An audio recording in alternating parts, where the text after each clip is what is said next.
Assalamualaikum, berjumpa kembali dengan channel Dian Dinamo dari Menganti Gresik. Jika kalian masih pemula, maka gunakanlah cara ini.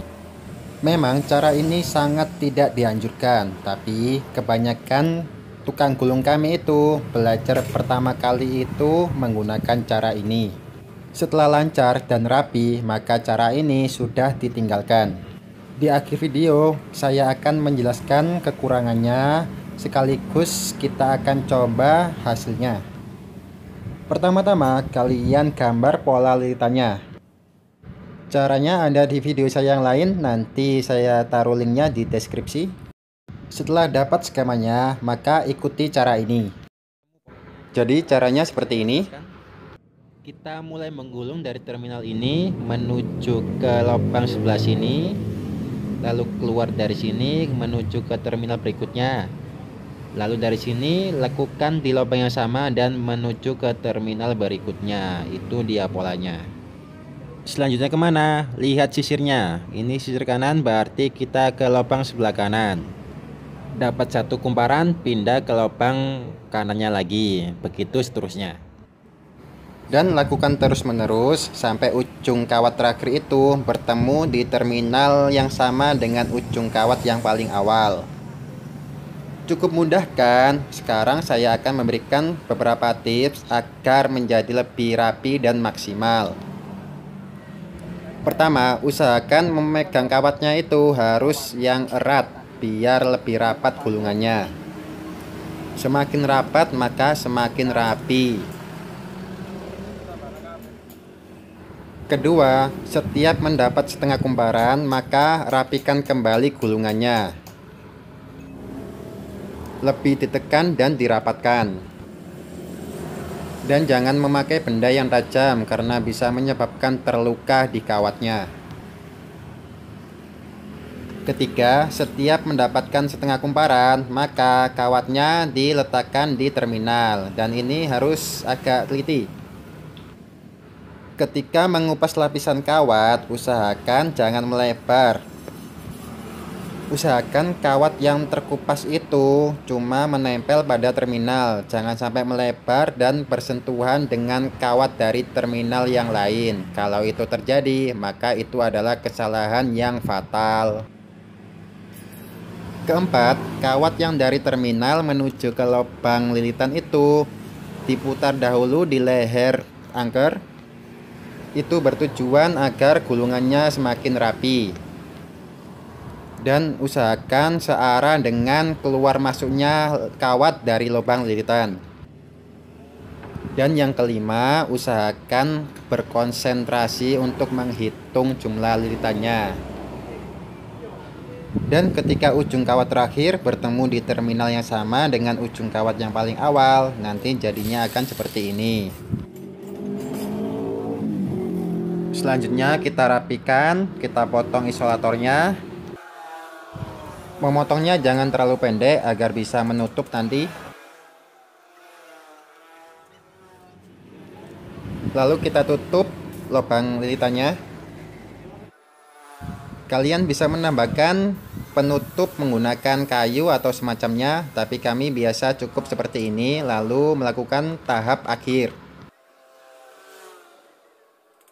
Selanjutnya kita rapikan pengait-pengait terminalnya. Selanjutnya kalian bisa mengetes menggunakan avometer untuk setiap terminalnya.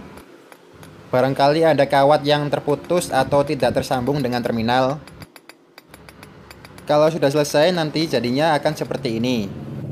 Jadi kekurangan dari metode ini adalah akan ada penumpukan yang berlebihan pada satu sisi saja, yaitu sisi gulungan yang paling akhir. Dan itu akan berpengaruh pada putaran yang menyebabkan getaran yang tinggi.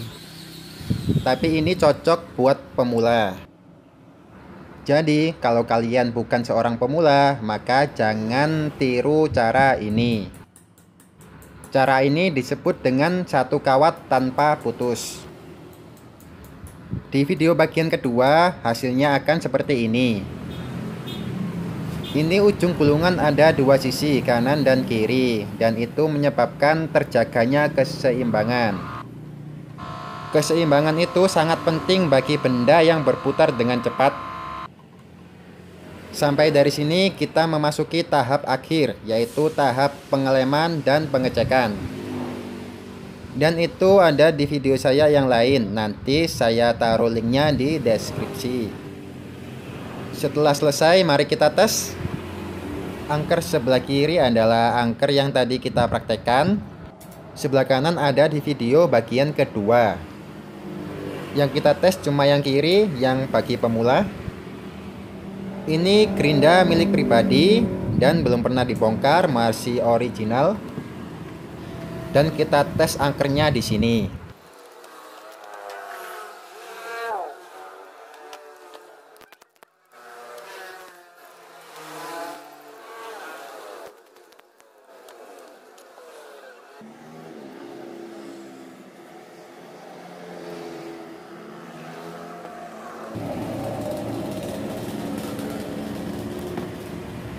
Sekarang kita masukkan angker yang tadi.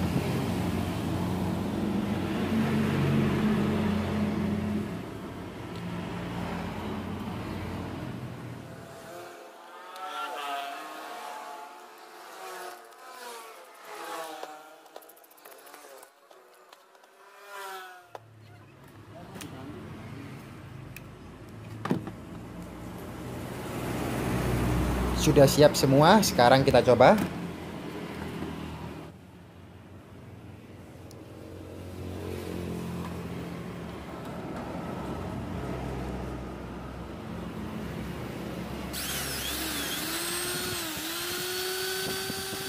Dan sudah berputar dengan normal, hanya saja ada getaran yang terasa. Ngomong-ngomong, kalau teman-teman pernah menggulung angker, kemudian ada percikan api, cobalah menyetelnya. Nanti videonya saya taruh di deskripsi. Jadi intinya, ini memang ada getaran, tapi masih oke lah kalau bagi pemula.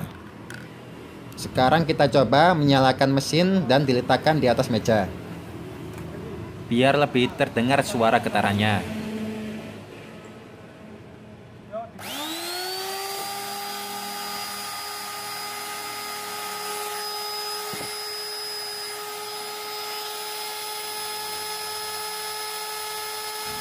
Kalau kalian bukan seorang pemula, maka cobalah metode bagian kedua di video bagian kedua pula. Cukup sekian video dari kami, semoga bermanfaat. Terima kasih. Wassalamualaikum.